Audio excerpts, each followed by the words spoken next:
Ebi Mahendra Putra. Commercial Director Tribun Network, Bapak Hadrianus Cipiantoro. General Manager Tribun Jawa Barat, Ibu Rahmi Kasya Sarini.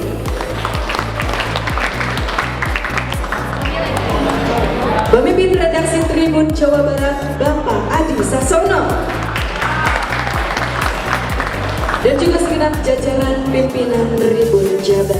Dan tidak lupa kami juga ucapkan selamat datang kepada seluruh tamu undangan juga rekan-rekan mahasiswa yang telah hadir di acara pada siang hari ini. Hadirin yang terhormat, marilah bersama-sama kita menyanyikan lagu Indonesia Raya.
Hadirin disilakan untuk duduk kembali.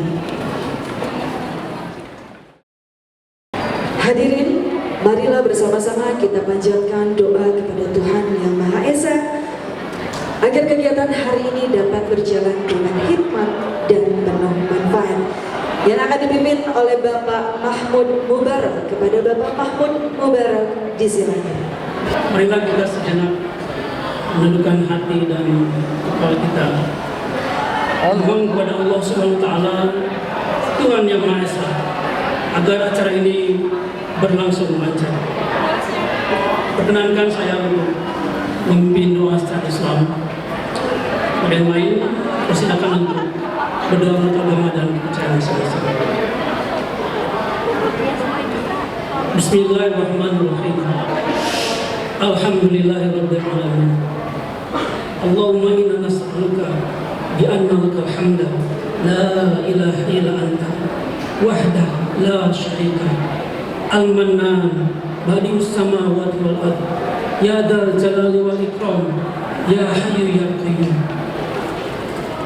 Duhai Allah yang Maha Pengasih dan Maha Penyayang, kami berkumpul di tempat ini untuk mengadakan kegiatan Mata Lokal Memilih Series Jawa Barat sembari memanjatkan puji syukur kepadamu. Berkahilah segala aktivitas kami selama dalam mengikuti rangkaian acara ini, dan jadikanlah hal itu sebagai amal ibadah di sisimu.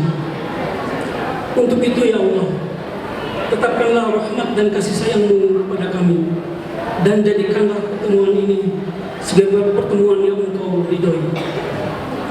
Ya Allah ya Tuhan kami ini adalah makhluk-Mu yang lemah dan penuh dosa. Engkaulah Zat yang Maha Pengampun. Karena itu, ampunilah segala kesalahan kami. Ampunilah segala kesalahan orang tua kami, guru-guru kami, dan para pemimpin kami. Bimbing kami dengan hidayah-Mu. Penuhi kalbu kami dengan cahaya rahmat-Mu, agar kami senantiasa berada di jalan-Mu yang lurus. Hanya kepadamu kami memohon dan meminta. Sungguh Engkaulah satu-satunya tempat kami bergantung. Rabbana atina fid dunya hasanah wa fil akhirati hasanah wa qina adzabannar. Wa sallallahu ala sayyidina Muhammadin nabiyil ummi wa ala alihi wasallam. Subhana rabbika rabbil izzati amma yasifun wa salamun alal mursalin walhamdulillahi rabbil alamin. Sebelum kita memasuki sesi diskusi, marilah bersama kita mendengarkan sambutan dari CEO Tribun Network, Bapak Dahlan Dahi. Kepada Bapak Dahlan Dahi, kami silakan.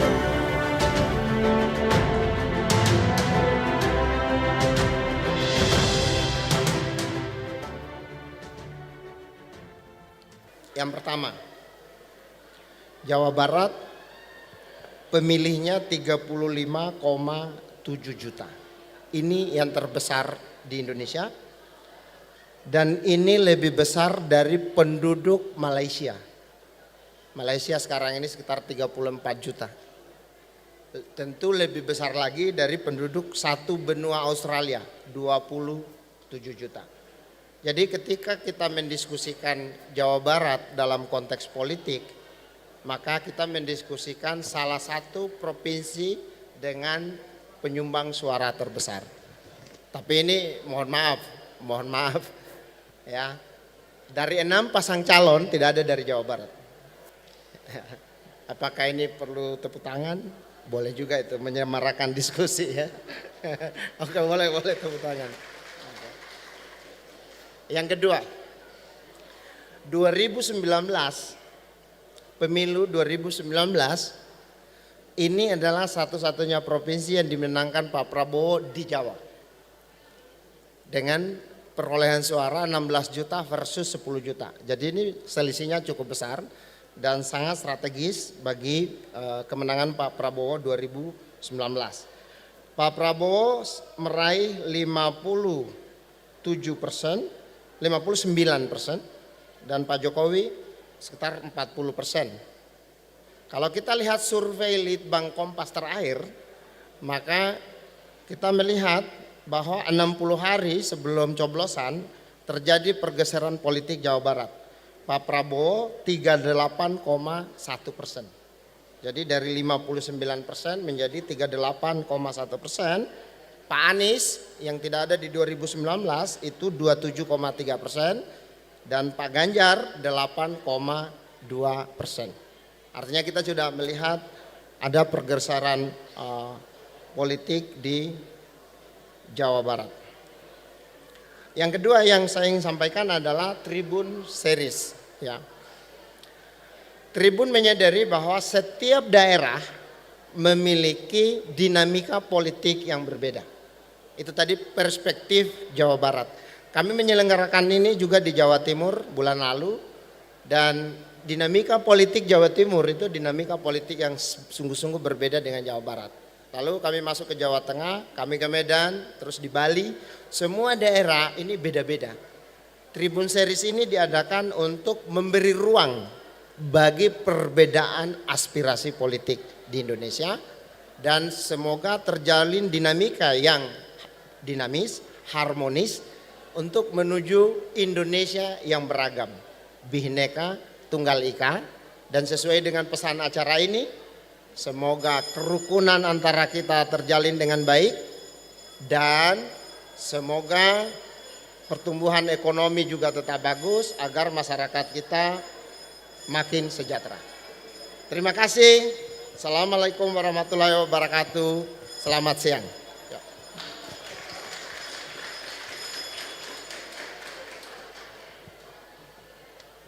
Kita saksikan penampilan dari paduan suara mahasiswa Universitas Muhammadiyah.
merah putih harus terus berkibar. Dulur, silahkan beri dukungan, asal jangan barbar. Dukung partai dan capres kesukaanmu secara wajar. Lur, ini negeri penganut demokrasi. Tak musim lagi ancam-mengancam, apalagi intimidasi. Lur, ingat, kalah atau menang bukan akhir dunia.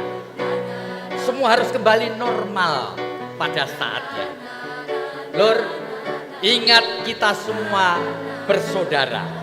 Tak perlu bikin drama-drama. Ayo, riang gembira yang sebesar-besarnya. Lur, kalau menang jangan pongah. Kalau kalah gak usah marah-marah. Hati boleh kecewa. Hidup harus tetap bahagia. Ya, terima kasih banyak kepada Bapak Dahlan. Untuk selanjutnya sudah terhubung secara online untuk memberikan sambutan penjabat Gubernur Jawa Barat Bapak B. Triadi Mahmudin yang diwakilkan oleh Biro Perekonomian Provinsi Jawa Barat Ibu Yuke Mauliani Septina. Kami silakan. Bapak dan Ibu, hari ini kita sudah memasuki dinamika tahun politik dan bagaimana potensi untuk prioritas pembangunan ekonomi Jawa Barat ini memang menjadi satu tantangan dan perjalanan yang harus kita jalani bersama dengan suasana penuh semangat demokrasi. Dan kita berharap tahun ini bisa bersama membangun ekonomi, bersatu menjaga harmoni, bahwa dengan adanya era politik ini stabilisasi ekonomi adalah fondasi bagi perkembangan ekonomi yang berkelanjutan.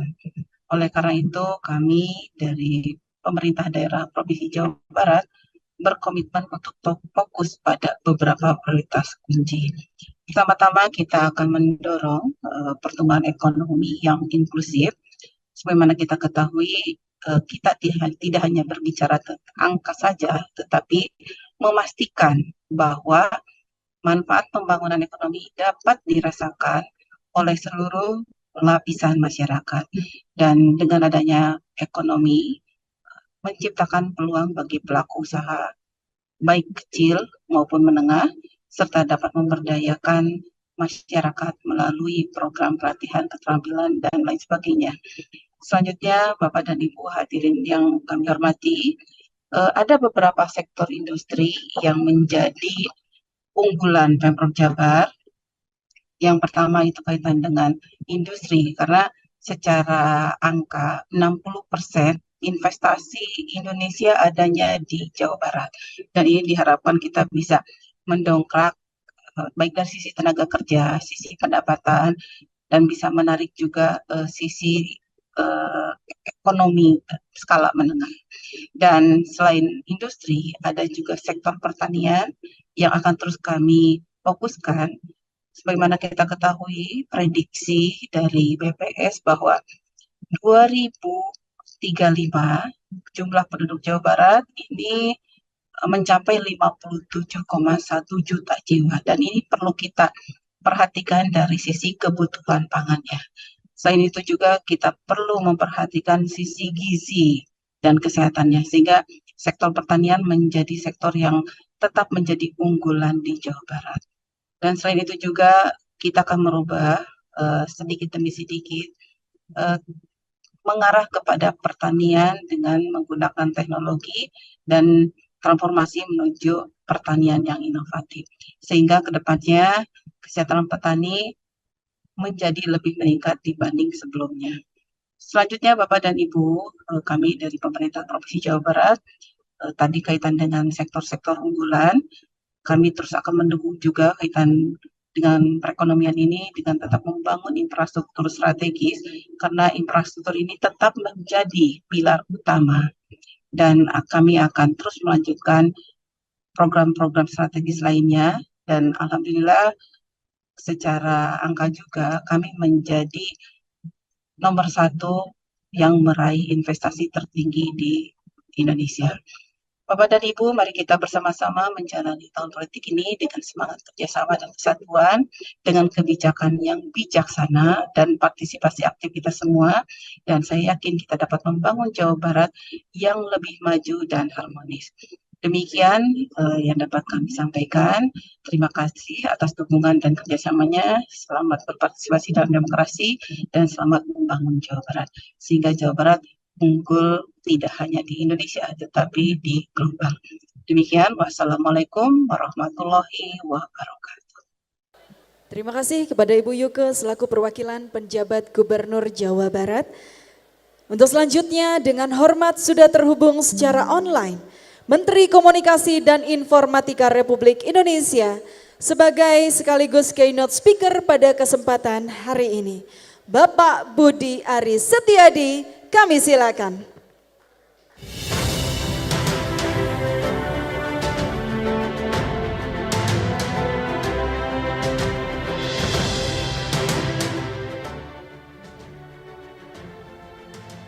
Assalamualaikum warahmatullahi wabarakatuh. Shalom, Om Swastiastu, Namo Buddhaya, salam kebajikan dan salam sehat bagi kita semua. Yang saya hormati pejabat Gubernur Jawa Barat, Bapak B. Triadi Mahmudin, CEO Tribun Network, Bapak Dahlan Dahi, Bapak Ibu para narasumber, Bapak Ibu serta hadirin sekalian. Mengingat bahwa saat ini masa kampanye pemilu 2024 sedang berjalan, maka upaya untuk menghadirkan pemilu yang aman dan kondusif perlu untuk terus ditingkatkan. Kementerian Kominfo turut serta dalam sukseskan pemilu 2024 melalui dukungan komunikasi publik demi mewujudkan pemilu yang aman dan berkualitas. Dengan demikian diharapkan dapat menciptakan stabilitas ekonomi dan politik pada tahun-tahun mendatang. Kementerian Kominfo telah menyiapkan narasi kampanye pemilu damai 2024 yang berfokus pada ajakan untuk menjadi pemilih cerdas dengan menjaga ruang digital agar tetap sehat dan kondusif. Pesan ini mengajak masyarakat agar memilih dengan cara yang bijak, sembari menjaga perdamaian di ruang digital. Pesan ini juga disusun untuk menjawab berbagai isu terkait pemilu seperti peningkatan partisipasi, antisipasi isu SARA dan perpecahan, serta antisipasi hoax untuk menjaga ruang digital tetap kondusif. Bapak, Ibu, serta hadirin sekalian, berkaitan dengan stabilitas ekonomi di tengah ketidakpastian global, ekonomi Indonesia diproyeksikan masih akan terus tumbuh stabil. Pertumbuhan ekonomi Indonesia tahun 2024 diprediksi berada di kisaran 4,5% sampai dengan 5,3%. Permintaan domestik menjadi salah satu penyokong pertumbuhan ekonomi, khususnya dengan diselenggarakan pemilu 2024. Oleh karenanya, penyelenggaraan pemilu 2024 harus berjalan dengan lancar dan damai, demi tetap terjaganya stabilitas politik dan ekonomi. Saya menekankan pentingnya menciptakan ruang digital yang kondusif sebagai ruang terbuka bagi pertukaran informasi pemilu yang bersifat konstruktif. Pastikan kita menggunakan ruang digital dengan bijak dan penuh tanggung jawab guna mencegah berkembangnya disinformasi, ujaran kebencian, atau bahkan fitnah yang dapat memecah belah bangsa. Bapak, Ibu, hadirin sekalian, saya teringat dari kutipan sang proklamator bangsa Muhammad Hatta, demokrasi hanya berjalan kalau disertai rasa tanggung jawab. Tidak ada demokrasi tanpa tanggung jawab. Mari kita sambut gelaran pemilu 2024 dengan bijak dan bertanggung jawab. Penuhi ruang digital dengan konten positif dan membangun demi menghadirkan pemilu yang aman, damai, dan berkualitas. Terima kasih. Wassalamualaikum warahmatullahi wabarakatuh. Om Santi Santi Santi Om Namo Buddhaya. Kami bertekad menjalankan seluruh rangkaian pemilu 2024 secara damai, bermartabat, jujur, dan adil. Tepuk tangan buat kita semua. Tepuk tangan, ya. Mohon disampaikan kepada kita semua oleh KPU apa perkembangan setelah 3 minggu kita campaign. Everything is okay, aman, atau masih ada kerikil-kerikil tertentu yang menjadi catatan. Silakan, Pak. Terima kasih Secara umum sejauh ini kami selaku pelaksana teknis pemilu juga tengah fokus mempersiapkan distribusi logistik mulai dari kotak suara, segel, tinta, bilik suara, termasuk juga surat suara secara bergantian mulai produksi dan didistribusikan ke gudang KPU Kabupaten Kota di Jawa Barat. Selain itu juga kami sedang fokus mempersiapkan pelaksana pemilu di tingkat TPS atau yang disebut dengan KPPS, dan hari ini sedang memasuki hari kedua dalam proses rekrutmen anggota PPS untuk pemilu 2024. Nah, Pak, satu di antara isu yang muncul menjelang pencoblosan 14 Februari adalah netralitas dan pengawasan, Pak. Terutama isu belakangan ini soal cabut-mencabut alat peraga kampanye, lalu pelanggaran-pelanggaran lain lewat sosial media. Bisa Bapak cerita berdasarkan fungsi pengawasan Bawaslu hingga saat ini, Pak? Kaitan dengan tahapan pemilu yang sedang berjalan, khususnya tahapan kampanye yang hari ini sedang dilaksanakan oleh para peserta pemilu, kami mencatat ada 69 pelanggaran 69 ya, yang sudah masuk ya di Bawaslu, baik itu melalui temuan aktif hasil pengawas pemilu di lapangan maupun dari laporan masyarakat ya. Jadi dari 69 temuan pelanggaran dan laporan pelanggaran tersebut, 4 diantaranya adalah soal netralitas ASN. Oh, 4 diantaranya netralitas. 4 diantaranya soal netralitas ASN dan pejabat negara ya.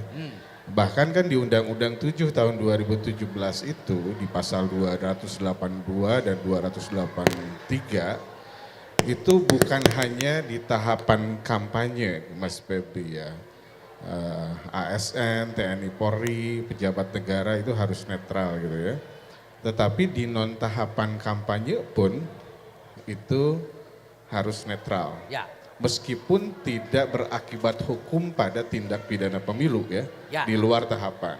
Seperti misalkan ada di satu daerah pejabat negara ya, bupati atau wali kota membuat kegiatan yang menguntungkan salah satu peserta pemilu. Nah itu kita proses tapi tidak masuk pada ruang tindak pidana pemilu. Oh, gitu. Hanya nanti produk kajian kita direkomendasikan kepada lembaga kementerian yang berwenang.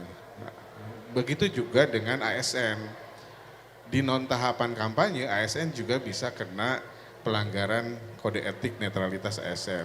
Kita sudah rekomendasikan ke Komisi Aparatur Sipil Negara. Oh gitu ya. Dari 4 kasus yang sudah ditangani oleh Bawaslu. Saya mau bergeser ke Polda ini. Pak Indra. Pak Indra, satu tugas polisi adalah, kalau nggak salah kalau salah saya dibenerin ya Pak ya, melakukan patroli cyber Pak. Untuk memantau apakah ruang cyber kita ini disalahgunakan untuk kepentingan-kepentingan yang mengarah politik. Bisa hoax, bisa fitnah, bisa ujaran kebencian dan sebagainya.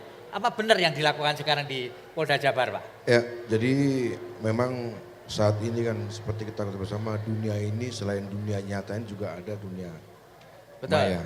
Di situ juga ada penduduknya juga ada. Tindak pidana juga mungkin terjadi. Ya. Jadi kalau polisinya sudah ada di dunia nyata saat ini, maka tentunya kita harus ada di dunia maya. Untuk bisa mencegah terjadinya tindak pidana, kita perlu melaksanakan patroli. Khususnya saat ini, di masa-masa pemilu saat ini, kita juga bersama rekan-rekan dari Bawaslu, juga ada di Gakumdu juga sudah ada tindak pidana umum, juga ada tindak pidana penyidik dari cyber juga dilibatkan dalam Gakumdu. Kemudian dia melaksanakan patroli di dunia maya karena memang sudah ditetapkan ada akun-akun yang resmi milik partai politik. Yang didaftarkan ya Pak ya? Yang didaftarkan, disitulah para partai politik ini melaksanakan kampanye sesuai dengan aturan. Nanti kita melaksanakan patroli apakah diduga ada dia melaksanakan di luar aturan atau bahkan ada akun-akun yang tidak didaftarkan tapi juga melakukan, atau bahkan ada akun-akun fake yang dia sengaja membuat hoax. Itulah tugas selain di dunia nyata juga di dunia fana kita melaksanakan patroli. Sebagai peserta pemilu, ya tentu PKS Jawa Barat ya telah mempersiapkan segala sesuatunya ya, mulai dari visi kita di periode ini untuk transformasi digital sehingga diarahkan kepada para caleg sebagai ujung tombak, demikian juga struktur sampai tingkat kelurahan desa itu untuk melakukan kampanye ya berbasiskan digital ya. Kemudian juga kami diarahkan untuk berkampanye dengan asik, adem, ya, akur begitu. Ya sehingga kita menginginkan partisipasi publik ke depannya untuk pemilu ini meningkat ya dengan pendekatan-pendekatan yang adem, asik, akur begitu. Saya mengikuti betul dan mengupas dengan beberapa para ahli-ahli komunikasi, ahli-ahli media, dan juga ahli-ahli pengamat politik, menunjukkan bahwa memang tradisi demokrasi kita dengan pemilihan presiden langsung, di mana gagasan yang harus dikedepankan sudah menemukan bentuknya. Sehingga masyarakat tentu kita harapkan bisa memiliki satu tawaran konseptual terhadap gagasan apa yang nanti akan diberikan kepada masyarakat. Pandangan saya Pak ya mengenai program 80 juta itu ya Pak ya. Karena memang buat saya pribadi makan itu sebagai kebutuhan dasar ya Pak ya. Saya rasa itu salah satu strategi yang cukup baik. Itu kebutuhan yang utama dasar yang kita butuhkan, bahwa makanan itu tentunya menjadi peluang dan juga masalah yang masih kita hadapi saat ini di Indonesia. Dan saya berpikir bahwa hal itu bukan sesuatu yang mustahil untuk program itu, hanya memang untuk terapan-terapannya pasti akan menemui tentunya beberapa permasalahan, dan saya percaya mereka tentunya akan mencari solusi. Dan untuk saya sendiri di bidang kuliner Pak, memang selain makanan itu sekarang menjadi kebutuhan utama, ternyata sudah menjadi kebutuhan yang kedua juga Pak. Karena banyak kesempatan juga di mana kita berbicara dengan kolega kita itu, kita mencari tempat makan yang proper. Kita juga dengan keluarga, pasti kemanapun kita main kita membutuhkan tempat makan untuk kita keluarga kumpul. Jadi saya lihat peluang yang disampaikan ini tentunya menjadi kabar baik untuk teman-teman khususnya UMKM mungkin di bidang kuliner. Saya lihat ini satu kesempatan yang yuk kita harus ambil sama-sama, kita harus dukung nih memang program yang seperti ini gitu. Kenapa sih kalau artis itu mau nyalek gitu ya? Sebenarnya kalau saya melihatnya artis itu kan kalau konotasinya kalau di Indonesia masih sebagai hiburan. Jadi emang saya ini selalu dianggap sebagai hiburan gitu. Jadinya kayak nggak layak itu untuk masuk ke dunia politik. Padahal sebetulnya di legislatif juga namanya legislatif itu kan mewakili suara-suara rakyat. Saya juga rakyat, saya seniman, korpsnya seniman, tapi saya juga rakyat gitu, yang suaranya juga harus ada yang mewakili.